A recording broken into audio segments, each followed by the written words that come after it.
Hello everyone, আমি Rishiyan. Welcome you to method of Bengali. আশা করি তোমরা সবাই খুব ভালো আছো। তো আজকে আমরা ক্লাস 7-এর কোষে দেখি 11.1-এর পার্ট 1 সলভ করব, যেখানে আমরা কোষে দেখি 11.1-এর 1-এর দাগ থেকে শুরু করে 5-এর দাগ পর্যন্ত প্রত্যেকটা অঙ্ক ডিটেলে স্টেপ বাই স্টেপ সলভ করব। তো চলো আজকের ক্লাসটা শুরু করা যাক। আজকের ক্লাসটি শুরু করার আগে আমি তোমাদের অনুরোধ করব, ক্লাস সংক্রান্ত সমস্ত আপডেট সবার আগে পাওয়ার জন্য নিচের ডেসক্রিপশনে দেওয়া লিঙ্কে ক্লিক করে আমাদের হোয়াটসঅ্যাপ চ্যানেল ফলো করো, এবং তোমরা যারা আমার কাছে অনলাইনে ক্লাস করতে ইচ্ছুক তারা ডেসক্রিপশনে দেওয়া নম্বরে হোয়াটসঅ্যাপের মাধ্যমে যোগাযোগ করো। কোষে দেখি 11.1-এর প্রথম প্রশ্নটা কি বলছে, একটি বর্গক্ষেত্রের ক্ষেত্রফল 1089/625 বর্গ সেমি। তাহলে বর্গক্ষেত্রটির বাহুর দৈর্ঘ্য কত সেমি হবে সেটা আমাদেরকে বের করতে হবে। তো এই প্রশ্নটা করার জন্য সবথেকে প্রথমে যে ইনফরমেশনটা বলে দিচ্ছে আমাদেরকে সেটা লিখবো, যে বর্গক্ষেত্রটির ক্ষেত্রফল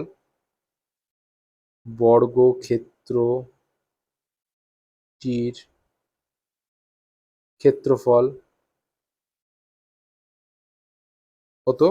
1089/625 বর্গ সেমি। ঠিক আছে, 1089/625 বর্গ সেমি বর্গক্ষেত্রটির ক্ষেত্রফল, সেটা আমাদেরকে বলে দিয়েছে। এবার কি বলেছে, এইটাকে কাজে লাগিয়ে, এই ক্ষেত্রফলের ডেটাটাকে কাজে লাগিয়ে আমাদেরকে বর্গক্ষেত্রের বাহুর দৈর্ঘ্য বের করতে হবে। আমরা একটা জিনিস জানি, যে বর্গক্ষেত্রের ক্ষেত্রফলের ফর্মুলা হচ্ছে বাহু তার স্কোয়ার। বর্গক্ষেত্রের বাহুর স্কোয়ার করলে আমরা ক্ষেত্রফল পাই। তো সেটা আমরা লিখব, যে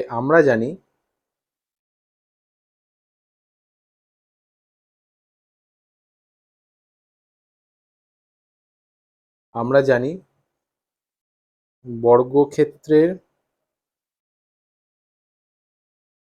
ক্ষেত্রফল সমান উহার উহার অর্থাৎ বর্গক্ষেত্রের বাহুর দৈর্ঘ্যের স্কোয়ার।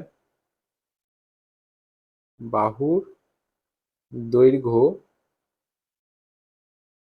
তার স্কোয়ার। ঠিক আছে, বর্গক্ষেত্রের বাহুর দৈর্ঘ্য স্কোয়ার করলে আমরা বর্গক্ষেত্রটির ক্ষেত্রফল পাবো। তাহলে সেক্ষেত্রে বর্গক্ষেত্রের একটি বাহু কি হবে? অতএব বাহুর দৈর্ঘ্য, বা আমরা এভাবে লিখতে পারি, বর্গক্ষেত্রের বাহু দৈর্ঘ্য সমান কি হবে? যদি বর্গক্ষেত্রের ক্ষেত্রফল সমান উহার বাহুর দৈর্ঘ্য তার স্কোয়ার হয়, তাহলে বর্গক্ষেত্রের বাহুর দৈর্ঘ্য সমান কি হবে? √ওভার বর্গক্ষেত্রের ক্ষেত্রফল। বর্গক্ষেত্রের ক্ষেত্রফল, ঠিক আছে, এটা রুটের মধ্যে থাকবে। তাহলে √ওভার বর্গক্ষেত্রের ক্ষেত্রফল। তাহলে বাহুর দৈর্ঘ্য বের করতে গেলে আমাদের কি করতে হবে? এই যে বর্গক্ষেত্রটার ক্ষেত্রফল দিয়ে দিয়েছে না 1089/625, এর স্কোয়ার রুট বা বর্গমূল করতে হবে আমাদেরকে। ঠিক আছে, এবার আমরা অতএব দিয়ে লিখবো, অতএব বর্গক্ষেত্রটির বর্গক্ষেত্রটির একটি বাহু সমান কি হবে? √ওভার 1089/625, 1089/625। ঠিক আছে, এবার 1089 আর 625-এর বর্গমূল আমাদেরকে করতে হবে। তো এখানে দেখো রাফ নিয়ে নিয়েছি আমরা, এটা আমাদের রাফ। এবার রাফে আমরা 1089 বর্গমূল করবো। তাহলে 1089 ভাগ প্রক্রিয়ার সাহায্যে করব, দুটো দুটো করে জোড় নিয়ে নেব। প্রথমে আমাদের কি আছে? 10 আছে। তাহলে 10-এর থেকে ছোট এবং 10-এর সব থেকে কাছের পূর্ণবর্গ সংখ্যা কি? 1 1 1, 2 2 4, 3 3 9, 4 4 16। 4 4 16 বেশি হয়ে যাবে 10-এর থেকে। তাহলে 3 3 9 হচ্ছে 10-এর থেকে ছোট এবং 10-এর সব থেকে কাছে পূর্ণবর্গ সংখ্যা। 3 3 9 করলাম। এখানে যত সংখ্যা লিখবো তার স্কোয়ারটা আমাদেরকে এখানে লিখতে হবে। ঠিক আছে, 3 3 9, 10 থেকে 9 বিয়োগ দিলে কত হয়? 1 হয়। 1 হলো এখানে। এরপরে আমরা কি করবো? আমাদের নেক্সট স্টেপ, এখানে একটা দাগ দিয়ে দেবো। এই দাগের এখানে কি সংখ্যা হবে? এখানে যে সংখ্যাটা হবে, অর্থাৎ এখানে দেখো আমরা 3 লিখেছি, 3-এর ডবল হয়ে যাবে এইখানটায়, 6 হয়ে যাবে। ঠিক আছে, এটা সেপারেট করে দিচ্ছি এখানে, এভাবে সেপারেট করে দিচ্ছি। এখানে 6 হয়ে গেল। এইবার আমরা কি করব? এই 8 আর 9 পাশাপাশি বসে যাবে। ভাগের ক্ষেত্রে কি হয়, একটা একটা করে সংখ্যা নামে, কিন্তু যখন আমরা এইভাবে ভাগ প্রক্রিয়ার সাহায্যে বর্গমূল নির্ণয় করব তখন এইভাবে জোড়ায় জোড়ায় সংখ্যা নামবে। তাহলে 8 আর 9 একসাথে নেমে গেল। ঠিক আছে, এবার আমাদের নেক্সট স্টেপ কি হবে, 6-এর পাশে কোনো সংখ্যা বসাতে হবে। এবার যেই সংখ্যা বসানোর ফলে আমরা যে টোটাল ডিজিট পাবো সেই সংখ্যা দিয়ে আবার গুণ করতে হবে। উদাহরণস্বরূপ আমরা যদি 6-এর পাশে 2 বসাই, ঠিক আছে, 6-এর পাশে 2 বসে আমরা কত পেলাম, 62। তাহলে এই 62কে আবার 2 দিয়ে গুণ করতে হবে। ঠিক আছে, কত পাবো, 2 দুগুণে 4, 6 দুগুণে 12, 124 আসছে। তাহলে 124 থেকে এখানে 189 আছে, মিলছে না, তার মানে এটা আমাদের চলবে না। এরপর আমরা কি করব, পরের ডিজিট বসাবো। যেমন ধরো এখানে 2 বসালাম, হলো না আমাদের, এবার আমরা কি করব, 6-এর পাশে 3 বসাবো। 6-এর পাশে 3 বসে কত পেলাম, 63। যেহেতু 6-এর পাশে 3 বসিয়েছি সেই জন্য 63কেও 3 দিয়ে গুণ করতে হবে। ঠিক আছে, তাহলে কত হচ্ছে, 3 তিরিক্ষে 9, 3 6 18, 189 চলে আসছে। তার মানে এখানেও 189 মিলে যাচ্ছে, এটা 189 মিলে গেল। আর যেহেতু আমরা 6-এর পাশে 3 বসিয়েছি সেই জন্য 3-এর পাশেও 3 বসাতে হবে। এখানে কত পেলাম, এখানে পেলাম 33। আর এখানে 189 মিলে যাচ্ছে, তার মানে কি 1089 এর বর্গমূল কত হবে, 33 হবে।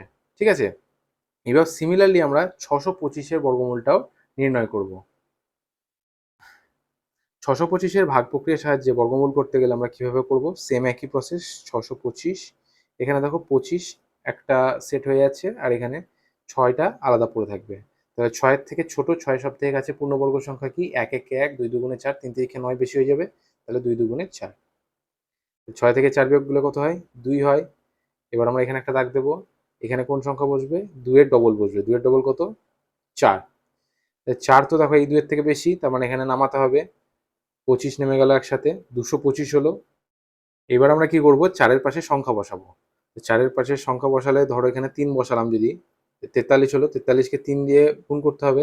3 তিরিক্ষে 9, 4 3-এ 12, তাহলে হচ্ছে না। এরপর আমরা 4-এর পাশে 5 দিলাম। ঠিক আছে, পেলাম কত, 45। আর যেহেতু 4-এর পাশে 5 দিয়েছি সেই জন্য আবার 5 দিয়ে গুণ করতে হবে। তাহলে 5 5 25-এর 5 হাতে 2, 4 5 20 আর 2 22, 225 হচ্ছে, মিলে যাচ্ছে এখানে 225। আর যেহেতু আমরা 4-এর পাশে 5 দিয়েছি সেই জন্য এখানে 2-এর পাশেও 5 দিতে হবে। তার মানে 625-এর বর্গমূল কত হবে, 25 হবে। তাহলে সেটাই আমরা লিখবো এখানে সমান দিয়ে, সমান √1089/625 সমান কি হবে, 33/25। ঠিক আছে, তাহলে 33/25 হবে আমাদের বর্গক্ষেত্রটির বাহুর দৈর্ঘ্য। একক কি হবে, যেহেতু এখানে বর্গক্ষেত্রের ক্ষেত্রফলের একক বর্গ সেমিতে আছে সেই জন্য বর্গক্ষেত্রের একটি বাহুর দৈর্ঘ্য কি হবে, 33/25 সেমি। আর এটাই হয়ে যাবে আমাদের উত্তর। কোষে দেখি 11.1-এর একের দাগের প্রশ্নটা আমরা কি করলাম আরেকবার বলে দিচ্ছি। এখানে প্রশ্নে কি বলেছে, একটি বর্গক্ষেত্রের ক্ষেত্রফল 1089/625 বর্গ সেমি হলে বর্গক্ষেত্রটির বাহুর দৈর্ঘ্য কত সেন্টিমিটার হবে। ঠিক আছে, তো এখানে আমরা কি করেছি, প্রথমে যেটা বলে দিচ্ছি সেটা লিখে নিয়েছি যে বর্গক্ষেত্রটির ক্ষেত্রফল কত, 1089/625 বর্গ সেমি। এবার আমরা এখানে একটা জিনিস লিখেছি, আমরা জানি বলে, যে আমরা জানি বর্গক্ষেত্রের ক্ষেত্রফল সমান উহার বাহুর দৈর্ঘ্য তার স্কোয়ার। ঠিক আছে, যে কোনো বর্গক্ষেত্রে বাহুর দৈর্ঘ্য যদি আমরা স্কোয়ার করে দিই, অর্থাৎ বাহুর দৈর্ঘ্যের সঙ্গে বাহুর দৈর্ঘ্য গুণ করে দিই, তাহলে সেই বর্গক্ষেত্রের ক্ষেত্রফল আমরা পেয়ে যাব। তাহলে যদি বর্গক্ষেত্রের ক্ষেত্রফল সমান বাহুর দৈর্ঘ্য তার স্কোয়ার হয়, তার মানে বর্গক্ষেত্রের বাহুর দৈর্ঘ্য সমান কি হবে, √ওভার বর্গক্ষেত্রের ক্ষেত্রফল। অর্থাৎ আমাদের যদি বর্গক্ষেত্রের ক্ষেত্রফল জানা থাকে, তার যদি স্কোয়ার রুট করে দিই আমরা, তাহলেই আমরা বর্গক্ষেত্রের বাহুর দৈর্ঘ্য পেয়ে যাব। সেটাই আমরা করেছি, যে বর্গক্ষেত্রটির একটি বাহু সমান কি, স্কোয়ার রুট অফ এই বর্গক্ষেত্রটার ক্ষেত্রফল, সেটা কত, 1089/625। এবার 1089/625-এর আমরা বর্গমূল বের করেছি রাফের মধ্যে, এখানে 1089 বর্গমূল বের করেছি, সেটা কত হয়েছে, সেটা হয়েছে 33। এবং 625-এর বর্গমূল কত হয়েছে, সেটা হয়েছে 25। দিয়ে √1089/625-কে আমরা সমান দিয়ে কি লিখেছি, 33/25 সেন্টিমিটার। অতএব বর্গক্ষেত্রটির একটি বাহুর দৈর্ঘ্য কত হচ্ছে, 33/25 সেন্টিমিটার। আর এটাই আমাদের উত্তর। এরপর 2-এর দাগের প্রশ্নটা কি বলছে দেখো, নিচের ভগ্নাংশগুলির বর্গমূল নির্ণয় করি। প্রথম ভগ্নাংশটা আমাদের কি দিয়েছে, 3 পূর্ণ 22/49। ঠিক আছে, তাহলে 3 পূর্ণ 22/49 এটা একটা মিশ্র ভগ্নাংশ। প্রথমে এটাকে কি করতে হবে, অপ্রকৃত ভগ্নাংশে কনভার্ট করতে হবে। অপ্রকৃত ভগ্নাংশ কাকে বলে, যেই ভগ্নাংশের লব বড় হয় এবং হর ছোট হয় তাকে বলা হয় অপ্রকৃত ভগ্নাংশ। আর প্রকৃত ভগ্নাংশ কাকে বলে, যেই ভগ্নাংশের লব ছোট হয় কিন্তু হর বড় হয় তাকে বলা হয় প্রকৃত ভগ্নাংশ। তো যাই হোক, এটা একটা মিশ্র ভগ্নাংশ, কারণ দেখো এখানে একটা পূর্ণ সংখ্যা এবং ভগ্নাংশ উভয়ই আছে, সেই জন্য 3/22/49 একটা মিশ্র ভগ্নাংশ। এইবার এই 3/22/49 এই মিশ্র ভগ্নাংশটিকে অপ্রকৃত ভগ্নাংশে আমরা কিভাবে রূপান্তরিত করব? প্রথমে আমরা কি করব, হরটাকে অ্যাজ ইট ইজ রেখে দেবো, হর 49 থাকবে, ঠিক আছে। এরপর আমাদের স্টেপ কি হবে, হর গণিত পূর্ণ সংখ্যা যুক্ত লব, অর্থাৎ মিশ্র ভগ্নাংশকে অপ্রকৃত ভগ্নাংশে কনভার্ট করতে গেলে কি করতে হবে, হরটাকে অ্যাজ ইট ইজ রাখতে হবে এবং লবের জায়গায় কি হবে, হর গণিত পূর্ণ সংখ্যা যুক্ত লব। তাহলে হর কত, 49 গণিত 3 যুক্ত 22, ঠিক আছে। তাহলে এখানে গুণ আর যোগ দুটোই আছে, প্রথম কাজ কোনটা হবে, নিশ্চয়ই গুণের হবে। তাহলে সমান 49 গণিত 3 কত হয়, 3 9 27 7, হাতে 2, 3 4 12 আর 2 14, 147 যুক্ত 22 বাই 49, ঠিক আছে, সমান 147-এর সঙ্গে 22 যোগ করলে কত হয়, 7 আর 2 9, 4 আর 2 6, 1 169 বাই 49। তাহলে আমাদিকে এই 3/22/49 বর্গমূল না করে আমরা যদি 169/49 বর্গমূল করি, ব্যাপারটা একই হবে, তাই না। আমাদেরকে দিয়েছিল মিশ্র ভগ্নাংশ, আমরা সেটাকে অপ্রকৃত ভগ্নাংশে কনভার্ট করলাম। এবার আমরা কি করব, এই অপ্রকৃত ভগ্নাংশের বর্গমূল বের করব। তো এখানে আমরা লিখব অতএব 169/49 এর বর্গমূল সমান কি হবে, √169/49, ঠিক আছে। 169 কার বর্গ, সেটা আমাদেরকে দেখতে হবে, 169 জোড়া করে দিলাম। এবার একের সব থেকে কাছের পূর্ণবর্গ সংখ্যা কি হবে, একই হবে, 1 1 1, এদিকে একটা দাগ দিলাম, 2 এলো, 69 নেমে গেল, কারণ 1 1 এটা তো মিলে যাবে, শুধু 69 হবে। তাহলে এখানে যদি আমরা 3 বসাই, 23 পেলাম, তাহলে 23কে 3 দিয়ে গুণ করবো, 3 3 9, 3 2 6, দেখো 69 চলে এলো। আর যেহেতু 2 এর পাশে এখানে 3 বসিয়েছিলাম, সেই জন্য 1 এর পাশেও 3 হবে, অর্থাৎ 169 হচ্ছে 13 বর্গ। তাহলে √169 সমান কি হবে, 13 বাই √49 সমান কি হবে, 49 কার স্কোয়ার, 7 স্কোয়ার, 7 7 49, সেই জন্য √49 সমান আমরা কি পাবো, 7 পাবো। তাহলে আমাদের কত হচ্ছে, 13/7। এটা একটা অপ্রকৃত ভগ্নাংশ যার লব 13 বড় এবং হর 7 ছোট। তাহলে এই অপ্রকৃত ভগ্নাংশটাকে আমরা মিশ্র ভগ্নাংশে কনভার্ট করতে পারি। সেটা করতে গেলে কি করতে হবে, হর দিয়ে লবকে ভাগ করতে হবে। হর কত, 7, আর লব কত, 13, তাহলে 7 দিয়ে 13কে ভাগ করব, 7 একে 7, 7 দুগুণে 14 বেশি হয়ে যাবে, 7 একে 7, 7 আর কয় 13, 6 13। তাহলে 13/7 এর মিশ্র ভগ্নাংশ কি হবে, 1/6/7, অর্থাৎ যেটা ভাগফল হবে সেটা হবে পূর্ণ সংখ্যা, এখানে একটা মাঝে দাগ দেব, যেটা ভাগশেষ হবে সেটা হবে লব, এবং যেটা দিয়ে ভাগ করছি সেটা হয়ে যাবে হর। তাহলে 13/7 এর মিশ্র ভগ্নাংশ কি হচ্ছে, 1/6/7, আর এটাই হয়ে যাবে আমাদের 2 দাগের প্রথম প্রশ্নের উত্তর। এরপর 2 নম্বর ভগ্নাংশটা আমাদের কি দিয়েছে, 375/1215। তাহলে 375 আর 1215 এই দুটো সংখ্যাই কিন্তু 3 দ্বারা বিভাজ্য। আমরা কিভাবে বুঝছি, এখানে দেখো 7 আর 3 10, 5 15, 15 3 দ্বারা বিভাজ্য। আবার 2 আর 1 3 আর 1 4, 4 আর 5 9, 9 ও 3 দ্বারা বিভাজ্য, অর্থাৎ 375 আর 1215 উভয়ই 3 দ্বারা বিভাজ্য। তাহলে 375কে 3 দিয়ে ভাগ করলে কত পাবো আমরা, এখানে সমান দিই, 375কে 3 দিয়ে ভাগ করলে হবে 3 12 36, 1 থাকে, 3 5 15, 125 হচ্ছে। আর 1215কে আমরা যদি 3 দিয়ে ভাগ করি, 3 4 12, একটা শূন্য হবে, 3 5 15, তাহলে 125/405। তাহলে এখানে আবার 3 দিয়ে ভাগ যায় কিনা দেখি, 2 আর 1 3, 5 আর 3 8, 8 3 দ্বারা বিভাজ্য নয়, সেই জন্য 125কে 3 দিয়ে আমরা ভাগ করতে পারবো না। কিন্তু দেখো 125-এর এককে 5 আছে, 405-এর এককেও 5 আছে। আর আমরা জানি যে কোনো সংখ্যার এককে 5 থাকলে সেই সংখ্যাটি 5 দ্বারা বিভাজ্য হয়। তাহলে 125 আর 405 5 দ্বারা বিভাজ্য। তাহলে 125কে 5 দিয়ে ভাগ করলে কত হবে, 5 25 125, আর 405কে 5 দিয়ে ভাগ করলে কি হবে, 5 8 40, 5 1 5, ঠিক আছে। তাহলে 375/1225কে আমরা কাটাকাটি করে আলটিমেটলি কততে নিয়ে এলাম, 25/81। তাহলে আমরা এইবার 375/1215 বর্গমূল না করে 25/81 বর্গমূল করব, ঠিক আছে। অতএব দিয়ে লিখবো আমরা, অতএব 25/81 এর বর্গমূল সমান কি হবে? √25/81। ঠিক আছে, সমান আমরা এখানে লিখতে পারি 25-এর জায়গায় 5 5 25 আমরা জানি, মাঝে একটা দাগ দিলাম। 25-এর জায়গায় আমরা লিখবো 5 × 5, আর 81 জায়গায় আমরা লিখবো 9 × 9। ঠিক আছে, সমান 5 × 5-এর জায়গায় আমরা লিখতে পারি 5-এর স্কোয়ার, বাই 9 × 9-এর জায়গায় আমরা লিখতে পারি 9-এর স্কোয়ার। ঠিক আছে, তো এটাকে আমরা লিখতে পারি সমান দিয়ে 5/9 তার হোল স্কোয়ার।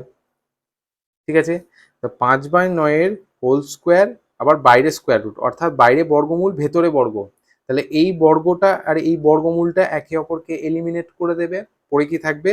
শুধু 5/9। ঠিক আছে, তাহলে 2 নম্বর প্রশ্ন 375/1215 এর বর্গমূল কত হচ্ছে? 5/9, আর এটাই হয়ে যাবে আমাদের 2 নম্বর প্রশ্নের উত্তর। এরপর 3-এর দাগের ভগ্নাংশটা কি দিয়েছে দেখো, 6/433/676, তাহলে এটাও একটা মিশ্র ভগ্নাংশ। ঠিক আছে, এটাকে আমরা প্রথমে কি করব? অপ্রকৃত ভগ্নাংশে কনভার্ট করব। সমান, মাঝে একটা দাগ, 676 অ্যাজ ইট ইজ থাকবে, লবের জায়গায় কি হবে? 676 × 6, 676 × 6 যুক্ত 433, 433। ঠিক আছে, সমান 676-এর সঙ্গে 6 গুণ করলে আমরা কত পাবো?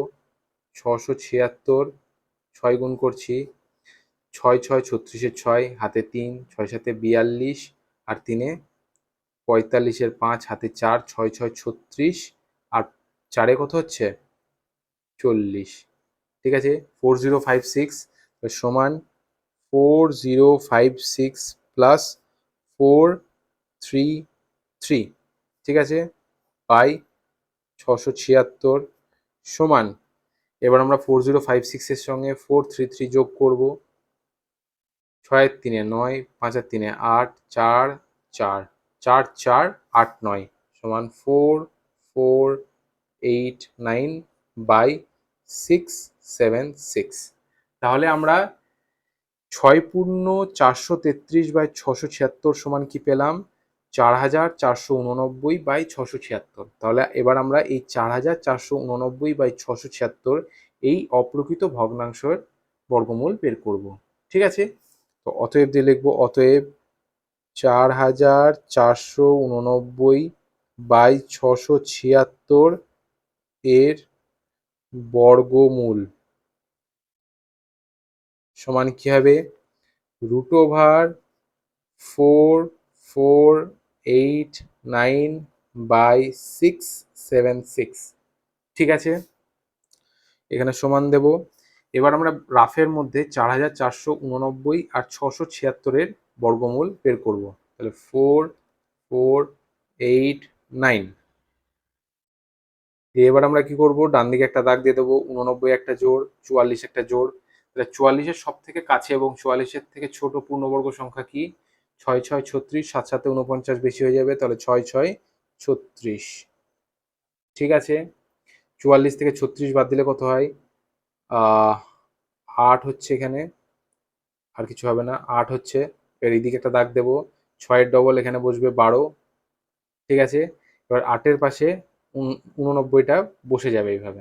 ঠিক আছে, এবার আমরা 12-র পাশে কত বসাই? ধরো 7 7 49 হয়, 7 বসালাম ধরো, তাহলে 127 পেলাম। 127-কে 7 দিয়ে গুণ করতে হবে, 7 7 49-এর 9, হাতে 4, 7 2 14, 4 18, 8, হাতে 1, 7 একে 7 আর 1-এ 8, 889 চলে এলো দেখো, 8 8 9, আর যেহেতু 12-র পাশে 7 বসিয়েছি সেই জন্য 6-এর পাশেও 7 বসাতে হবে। তাহলে 4489 এর বর্গমূল কত হচ্ছে? 67। তাহলে সমান এখানে 67 লিখবো, বাই এখানে 676-এর বর্গমূলটাও বের করবো, তাহলে 676, 676, 6-এর মাথায় হবে না, 76-এর মাথায় একটা বার দিলাম যাতে 76 একটা জোড়া সেটা বোঝা যায়। 6 সব থেকে কাছে এবং 6-এর থেকে ছোট পূর্ণবর্গ সংখ্যা কি? 4, 2 2 4, তাহলে 2 বসালাম, 4 হলো এখানে, 6 থেকে 4 বিয়োগ গেলে হয় 2, 7 6 বসে গেল এখানে, 2-এর ডবল এখানে 4। অবশ্য 7 6টা পরে হবে, কারণ এখানে 2-এর ডবল 4 বসাবো, আর যেহেতু এই 2টা 4-এর থেকে ছোট সেই জন্য পাশে 7 6 বসবে। ঠিক আছে, তোমরা এইভাবে করবে। এবার 4-এর পাশে ধরো আমরা এখানে 6 বসালাম, কত হলো 46, 46কে আবার 6 দিয়ে গুণ, 6 6 36, 6 হাতে থাকলো 3, 4 6 24 আর 3 27, দেখো মিলে যাচ্ছে 276 চলে আসছে, 276। আর যেহেতু 4-এর পাশে 6 বসানো হয়েছে সেই জন্য 2-এর পাশেও 6 বসবে, তাহলে 676-এর বর্গমূল কত হচ্ছে 26। তাহলে 676-এর জায়গায় কত লিখবো 26, ঠিক আছে। তাহলে আমাদের এখানে 4489/676-এর বর্গমূল কত এলো 67/26, সেটা একটা অপ্রকৃত ভগ্নাংশ, কারণ কি লবটা বড় হরটা ছোট, সেটাকে আমাদেরকে মিশ্র ভগ্নাংশে কনভার্ট করতে হবে। সেটা করার জন্য কি করব, হর দিয়ে লবকে ভাগ করব, 26 দিয়ে 67কে ভাগ হবে, ঠিক আছে। তাহলে 26 দিয়ে 67কে ভাগ করলে কত হচ্ছে 26 দুগুণে 52, 3 26 বেশি হয়ে যাবে, তাহলে এখানে 7 থেকে 2 গেলে 5 1, ঠিক আছে। তাহলে 2 পূর্ণ 15/26 সমান 2 পূর্ণ 15/26, আর এটা হয়ে যাবে আমাদের 3 নম্বর প্রশ্নের উত্তর। এরপর 4-এর দিকে প্রশ্নটা কি বলছে দেখো, 1 পূর্ণ 496/729, ঠিক আছে। এটা একটা মিশ্র ভগ্নাংশ, এটাকে অপ্রকৃত ভগ্নাংশে কনভার্ট করব, সমান মাঝে একটা দাগ 7 2 9, হরটা অ্যাজ ইট ইজ থাকলো, লবে কি হবে 7 2 9 গণিত 1 যুক্ত 496, ঠিক আছে, সমান 7 2 9 যুক্ত 496/729, 729-এর সঙ্গে 496 যোগ হবে, ঠিক আছে। 9 6 15, 5 হাতে 1, 9 2 11, আর 1 12, 2 হাতে 1, 7 4 11, 12, কত হচ্ছে 1225, সমান 1225/729, ঠিক আছে। তাহলে এবার আমাদেরকে কি করতে হবে 1225/729 বর্গমূল বের করতে হবে, তাহলে অতএব 1225/729 এর বর্গমূল সমান কি হবে √1225/729, ঠিক আছে, সমান দেব। এবার 1225 ভাগ প্রক্রিয়ার সাহায্যে বর্গমূলটা হবে 12 সব থেকে কাছে এবং 12 থেকে ছোট পূর্ণবর্গ সংখ্যা কি 9, সেটা 3-এর বর্গ, সেই 3 3 9, 12 থেকে 9 বিয়োগ করলে কত হয় 3 হয়, এখানে একটা দাগ দিলাম, এখানে কি হবে 3-এর ডবল 6, তাহলে 6 3-এর থেকে এই 3-এর থেকে বড়, সেই জন্য 3-এর পাশে 2 5 নেমে গেল একসাথে। এবার ধরো আমরা 6-এর পাশে কত বসাবো 5 বসালাম, ধরো 65 পেলাম, 65-র সঙ্গে আবার 5 গুণ হবে 6-এর পাশে, এখানে 6-এর পাশে যেই সংখ্যাটা বসাবো তাহলে আমরা কত পাবো 65 পাবো, 6-এর পাশে 5 বসালে 65 পাবো। আর যেহেতু আমরা 6-এর পাশে 5 বসিয়েছি সেই জন্য এই 65-কেও 5 দিয়ে গুণ করতে হবে, এটাই নিয়ম, ঠিক আছে। তাহলে 5 5 25, 5 হাতে 2, 5 6 30 আর 2 32, 325 হয়ে গেল, মিলে যাচ্ছে 325। আর যেহেতু 6-এর পাশে আমরা 5 বসিয়েছি সেই জন্য এখানে 3-এর পাশেও 5 বসাতে হবে, অর্থাৎ 1225 কার বর্গ হচ্ছে 35-এর বর্গ, তাহলে 1225 √এর জায়গায় আমরা 35 লিখতে পারি, বাই 7 2 9 729, এখানে বর্গমূল করব, 7-এর সব থেকে কাছে এবং 7-এর থেকে ছোট পূর্ণবর্গ সংখ্যা কি 4, 2 দুগুণে 4, 4 আর কয় 7, 3 এ 7, এখানে দাগ দিয়ে একটা 2 এর ডবল, এখানে 4 বসবে, এই দেখো 4টা 3-এর থেকে বড় সেই জন্য এখানে নামিয়ে দিলাম 2 9, ঠিক আছে। তাহলে এখানে যদি আমরা ধরো 4-এর পাশে 7 বসাই 47 পেলাম, তাহলে 47-কে আবার 7 দিয়ে গুণ করতে হবে, 7 7 49 9, হাতে 4, 4 7 28 আর 4 32, 329 হচ্ছে, মিলে যাচ্ছে 329। আর যেহেতু 4-এর পাশে 7 বসিয়েছি সেই জন্য এখানে 2-এর পাশেও 7 বসাতে হবে, অর্থাৎ 729 হচ্ছে 27-এর বর্গমূল, তাহলে √729-এর জায়গায় আমরা কি লিখতে পারি 27, ঠিক আছে। তাহলে আমাদের 4 নম্বর প্রশ্নের উত্তর কি হচ্ছে 35/27, এটি কার বর্গমূল 1 পূর্ণ 496/729-এর বর্গমূল।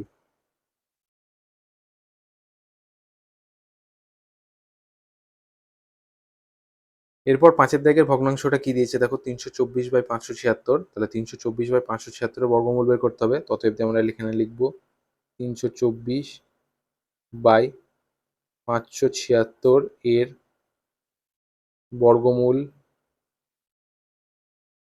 সমান কি হবে √324 বাই 576। ঠিক আছে, প্রথমে আমরা 324 বর্গমূলটা বের করবো। 324, 3 2 4, 24 একটা জোড়।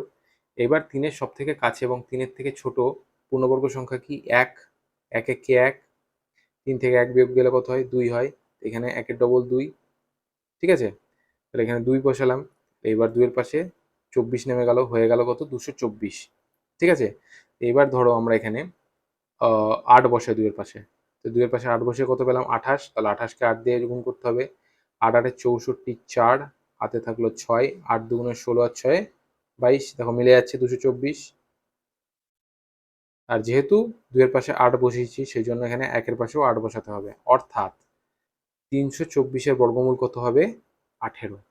ঠিক আছে, এরপর নেক্সট 576। তাহলে 576-এর বর্গমূলটাও বের করবো আমরা। 76 একটা জোড়, তাহলে 5-এর সব থেকে কাছে এবং 5-এর থেকে ছোট পূর্ণবর্গ সংখ্যা কি? 4 হবে নিশ্চয়ই। 2 2 4, 4 আর কয় 5, 1-এ 5। এখানে 2-এর ডবল কত হবে? 4 বসবে। 4 দেখো এখানে 1-এর থেকে বেশি, ওই জন্য 7 6 নেমে গেল। ঠিক আছে, 4-এর মান এখানে 4-এর মান তো 1-এর থেকে বেশি হচ্ছে, সেই জন্য 7 6 নেমে গেল। আর যেহেতু আমরা বর্গমূল নির্ণয় করছি সেই জন্য পেয়ারে পেয়ারে সংখ্যা নামবে, অর্থাৎ জোড়ায় জোড়ায় সংখ্যা নামবে। ঠিক আছে, এবার আমরা 4-এর পাশে ধরো 4 বসালাম, তাহলে পেলাম কত? 44। তাহলে 44কে 4 দিয়ে গুণ করতে হবে। 4 4 16 6 হাতে 1, 4 4 16 1 17, 176 দেখো মিলে যাচ্ছে 176 মিলে যাচ্ছে। আর যেহেতু 4-এর পাশে 4 বসিয়েছিলাম সেই জন্য এখানে 2-এর পাশেও 4 বসাতে হবে। ঠিক আছে, অর্থাৎ 576-এর বর্গমূল কত হবে? 24 হবে। তাহলে 324 বাই 576-এর জায়গায় আমরা এখানে কি লিখতে পারি? 18/24। 18/24 কাটাকাটি করা যায়। 3 দিয়ে যদি কাটি 318, 3 8 24, 2 দিয়ে 3 2 6, 4 2 8। ঠিক আছে, তাহলে সমান আমরা কি পাবো? 3/4। আর এটাই হয়ে যাবে আমাদের উত্তর। এরপর 3-এর দাগের প্রশ্নটা কি বলছে দেখো, 121/169-এর বর্গমূলকে কত দিয়ে গুণ করলে গুণফল 1 হবে? ঠিক আছে, তো আমাদের প্রথম কাজ কি হবে? 121/169-এর বর্গমূলটা বের করা। ঠিক আছে, আমরা এখানে লিখবো 121/169 এর বর্গমূল সমান কি হবে? √121/169। ঠিক আছে, 121-এর বর্গমূল বের করবো আমরা এখানে। 21 একটা জোড়, 1 1 1, 1-এর ডবল 2, 21 নেমে গেল। 2-এর পাশে 1 বসালাম, 21 হলো, 21 গুণিত 1 হবে, 21 হয়ে গেল। দেখো মিলে গেল এখানে, তাহলে 1-এর পাশে 1 বসাবো, মিলে যাচ্ছে।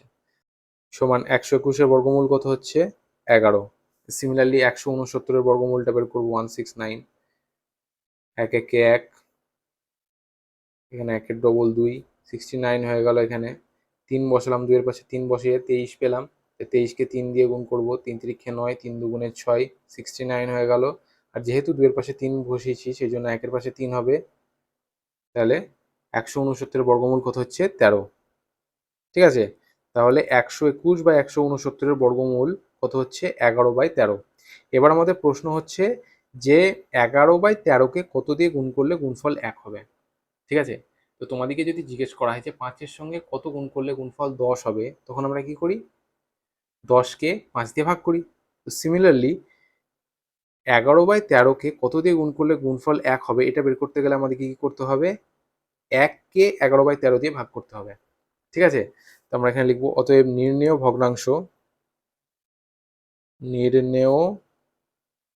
ভগ্নাংশ সমান কি হবে? 1/11/13। বোঝাতে পারছি ব্যাপারটা?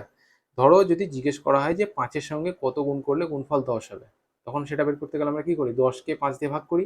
সিমিলারলি এখানে বলছে যে 11/13-কে কত দিয়ে গুণ করলে গুণফল 1 হবে, তো 1-কে 11/13 দিয়ে ভাগ না করলে সেটা আমরা কিভাবে বের করবো? তো সেটাই করেছি, 1-কে 11/13 দিয়ে ভাগ করছি। তাহলে 1/11/13 সমান দিয়ে আমরা লিখবো 1, ভাগটা হয়ে যাবে গুণ। আর যখন আমরা ভাগকে গুণ করি তখন ভগ্নাংশটা উল্টে যায়, অর্থাৎ লবটা হর হয়ে যায়, হরটা লব হয়ে যায়। তাহলে এখানে 11/13টা কি হয়ে যাবে? 13/11। তাহলে 1-এর সঙ্গে 13/11 গুণ করলে কত পাবো? 13/11ই পাবো। তাহলে অর্থাৎ নির্ণেয় ভগ্নাংশ কত হবে? 13/11। অর্থাৎ 11/13-কে 13/11 দিয়ে গুণ করলে গুণফল 1 হবে। কারণ কি? 11/13 গুণিত 13/11, এখানে দেখো 11/13 কে যদি আমরা 13/11 দিয়ে গুণ করি তাহলে কত হচ্ছে? দেখো 13 এলিমিনেট হয়ে গেল, 11 এলিমিনেট হয়ে গেল, প্রত্যেকটা যদি এলিমিনেট হয়ে যায় তাহলে পড়ে কি থাকবে? 1 পড়ে থাকবে। এটাই তো আমাদের উত্তর, 13/11। সরি, এখানে ক্যামেরাটা অন করতে আমি ভুলে গেছিলাম। তো যাই হোক, এখানে 4 নম্বর প্রশ্নটা কি বলছে, দুটি ধনাত্মক সংখ্যার গুণফল 1/17/32 এবং একটি সংখ্যা অপরটির দ্বিগুণ হলে সংখ্যা দুটি কি কি? ঠিক আছে, তো এখানে প্রশ্নানুসারে আমরা লিখেছি যে বড় সংখ্যা সমান 2 গণিত ছোট সংখ্যা। তো একটি সংখ্যা অপরটির দ্বিগুণ মানে কি? যেটি বড় সংখ্যা হবে সেটি অবশ্যই ছোট সংখ্যার দ্বিগুণ হবে। সেটাই আমরা লিখেছি যে বড় সংখ্যা সমান 2 গণিত ছোট সংখ্যা, যেটাকে আমরা 1 নম্বর দিয়ে রিলেশনে লিখেছি। ঠিক আছে, এরপর আরো বলেছে যে সংখ্যা দুটির গুণফল কত? 1/17/32। আমরা এখানে লিখেছি যে বড় সংখ্যা গণিত ছোট সংখ্যা সমান 1/17/32। তাহলে 1/17/32 এটা একটা মিশ্র ভগ্নাংশ, যেটাকে আমরা অপ্রকৃত ভগ্নাংশে কনভার্ট করেছি, সেটা কত? 49/32। ঠিক আছে, এতদূর আমরা করে ফেলেছি। এরপর আমরা নেক্সট স্টেপগুলো করব। বা এবার দেখো, এখানে বড় সংখ্যা সমান 2 গণিত ছোট সংখ্যা আছে, তাহলে এই বড় সংখ্যাটার জায়গায় আমরা 2 গণিত ছোট সংখ্যা লিখতে পারি, ঠিক কি না? বড় সংখ্যা সমান 2 গণিত ছোট সংখ্যা, আর এখানে বড় সংখ্যা গণিত ছোট সংখ্যা সমান 49/32।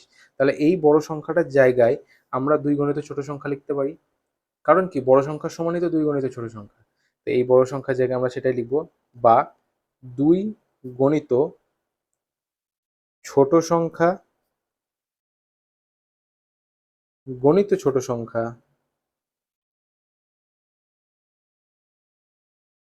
সমান কত হচ্ছে? 49/32।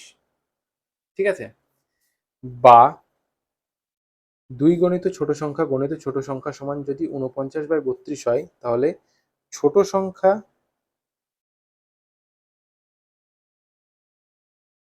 গণিত ছোট সংখ্যা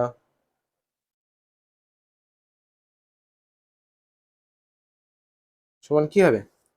এই দুইটা বাম পক্ষ থেকে ডান পক্ষে চলে যাবে। বাম পক্ষে দেখো গুণ হয়ে আছে, ডান পক্ষে গেলে ভাগ হয়ে যাবে। তাহলে 49/32 ভাজিত 2। ঠিক আছে, এবার ভাগটা যদি আমরা গুণ করে দিই, সমান 49/32 গণিত এই দুইটা কি হবে? 2 মানে কি? 2/1। তাহলে ভাগটা যদি গুণ করে দিই তাহলে 2/1টা কি হয়ে যাবে? 1/2 হয়ে যাবে। ঠিক আছে, বা ছোট সংখ্যা গণিত ছোট সংখ্যা মানে কি? ছোট সংখ্যা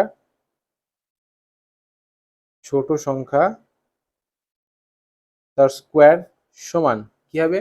49/32 গণিত 1/2 মানে কি? 49 গণিত 1 মানে 49/32 গণিত 2 মানে হচ্ছে 64। 49/64। ঠিক আছে, তাহলে এবার যদি আমরা শুধু ছোট সংখ্যা বের করি, বা শুধু ছোট সংখ্যা সমান কি হবে?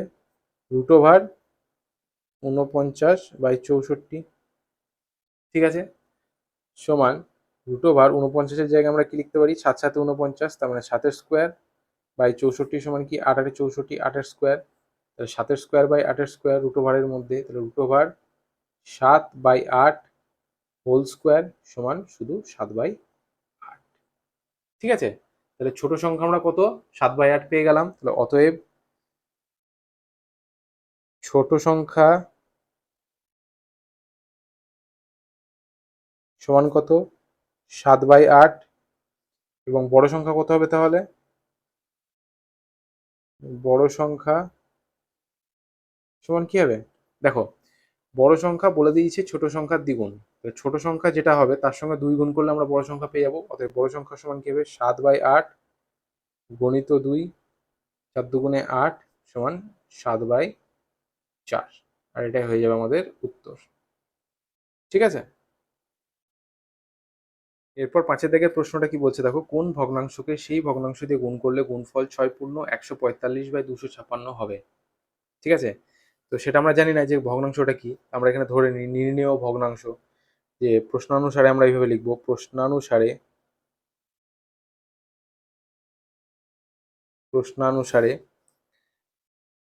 নির্ণেয় ভগ্নাংশ গণিত নির্ণেয় ভগ্নাংশ সমান কি হবে 6×145/256, 6×145/256, ঠিক আছে। তো 6×145/256 এটাকে আমরা মিশ্র ভগ্নাংশ থেকে অপ্রকৃত ভগ্নাংশে কনভার্ট করব। সেটা কিভাবে করব, হরটা হর অ্যাজ ইট ইজ থাকবে 256, আর লবের জায়গায় কি হবে 256 × 6 যুক্ত 145, 256 × 6 যুক্ত 145, ঠিক আছে। তাহলে 256 × 6 এটা করলে কত হবে 256 × 6, 6 6 36 6, হাতে 3, 5 6 30 আর 3 33 3, হাতে 3, 6 2 12 3 15, 1536। আর তার সঙ্গে কত যোগ হবে 145, ঠিক আছে। তাহলে 1536 যুক্ত 145 সমান কি হবে 6 5 11 1, হাতে 1, 4 3 7 আর 1 8, 5 1 6 1, তাহলে 1681 সমান বা দিয়ে আমরা লিখবো এখানে নির্ণেয় ভগ্নাংশ গণিত নির্ণেয় ভগ্নাংশ, ঠিক আছে। কোন ভগ্নাংশকে সেই ভগ্নাংশ দিয়েই গুণ করলে 6×145/256 হবে। তাহলে আমরা জানি না তো কোন ভগ্নাংশ, সেটাকে আমরা ধরে নিয়েছি নির্ণেয় ভগ্নাংশ। এবার সেই ভগ্নাংশকে সেই ভগ্নাংশ দিয়ে গুণ করতে হবে। তাহলে নির্ণেয় ভগ্নাংশ গণিত নির্ণেয় ভগ্নাংশ সমান কি 6×145/256। তো এটাকে ক্যালকুলেট করে আমরা কি পেলাম 1681/256। এবার আমরা বাম পক্ষে দেখো নির্ণেয় ভগ্নাংশ গণিত নির্ণেয় ভগ্নাংশ লিখেছি, তার মানে কি নির্ণেয় ভগ্নাংশ তার স্কোয়ার, নির্ণেয় ভগ্নাংশ তার স্কোয়ার, ঠিক আছে, সমান 6×145/256 সমান আমরা কি পেলাম 1681/256, ঠিক আছে। বা নির্ণেয় ভগ্নাংশ সমান কি হবে নির্ণেয় ভগ্নাংশ তার স্কোয়ার সমান কি হবে 1681/256, তার মানে শুধু নির্ণেয় ভগ্নাংশ তার সমান কি হবে √1681/256, ঠিক আছে।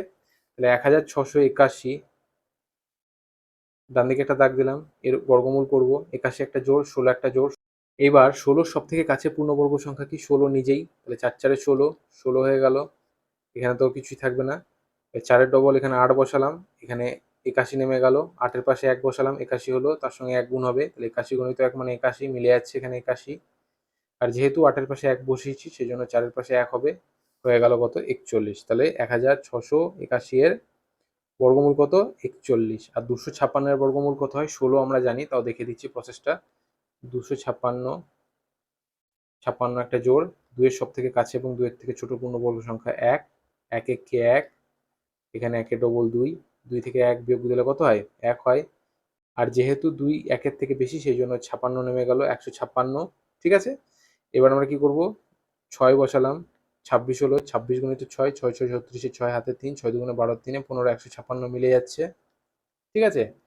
আর যেহেতু 2-এর পাশে 6 বসিয়েছি সেই জন্য 1-এর পাশেও 6 হবে, 16 হয়ে গেল, এখানে মিলে গেল, অর্থাৎ 256 বর্গমূল কত হচ্ছে 16, ঠিক আছে।